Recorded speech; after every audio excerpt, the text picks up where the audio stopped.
এবং ইরাক হামলার একটা দীর্ঘ সময় পর অবশেষে যুক্তরাষ্ট্র আবার ভারত মহাসাগরে অবস্থিত তাদের দিয়াগো গার্সিয়া যে ঘাঁটি রয়েছে, ফরওয়ার্ড ঘাঁটি, সেখানে B-2 স্টেলথি বম্বারগুলোকে আবার ডেকে পাঠিয়েছে।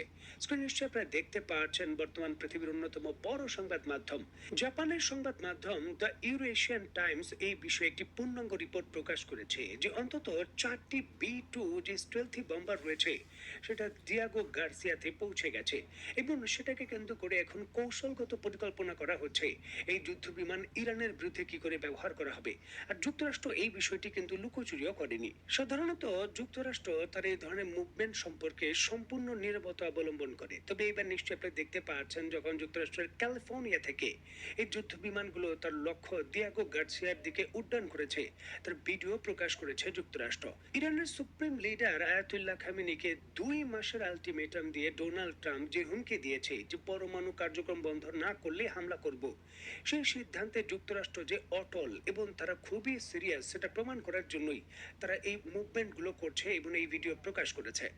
এই যুদ্ধ বিমানটি সম্পর্কে যদি আপনাদের আমি ছোট করে বলি, B-2 স্পিরিট এটি যুক্তরাষ্ট্রের বিখ্যাত কোম্পানি নর্থপ গ্রুপম্যান তৈরি করেছে। 1989 সালে সর্বপ্রথম এটা তার টেস্ট ফ্লাইট করে 1997 সালে পরবর্তী সময়ে এটি যুক্তরাষ্ট্রের বিমান বাহিনীতে যোগ দেয়। যুক্তরাষ্ট্র এই ধরনের মোট 21টি যুদ্ধ বিমান তৈরি করেছে, যার মধ্যে বর্তমানে 20টি সক্রিয় রয়েছে।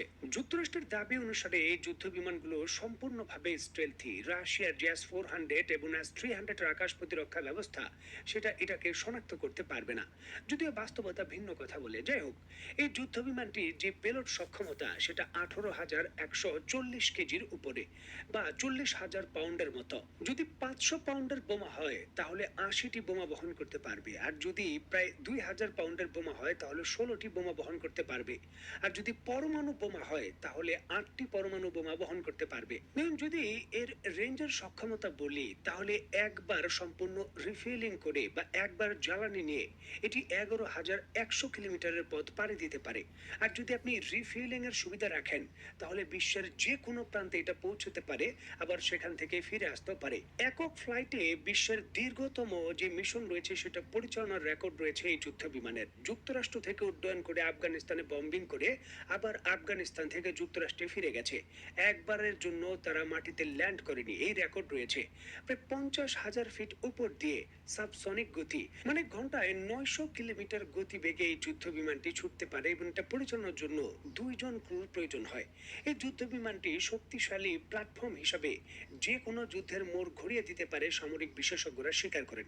যাই হোক, এই যুদ্ধ বিমানটি এখন ইরানে আক্রমণের জন্য বলেন বা ইরানকে ভয় দেখানোর জন্যই বলেন সেটা দিয়াগো গার্সিয়াতে পৌঁছে গেছে এবং 2-1 দিনের ভেতরে আমরা দেখব যে ইরানের উপকূলে এটা টহল দিচ্ছে।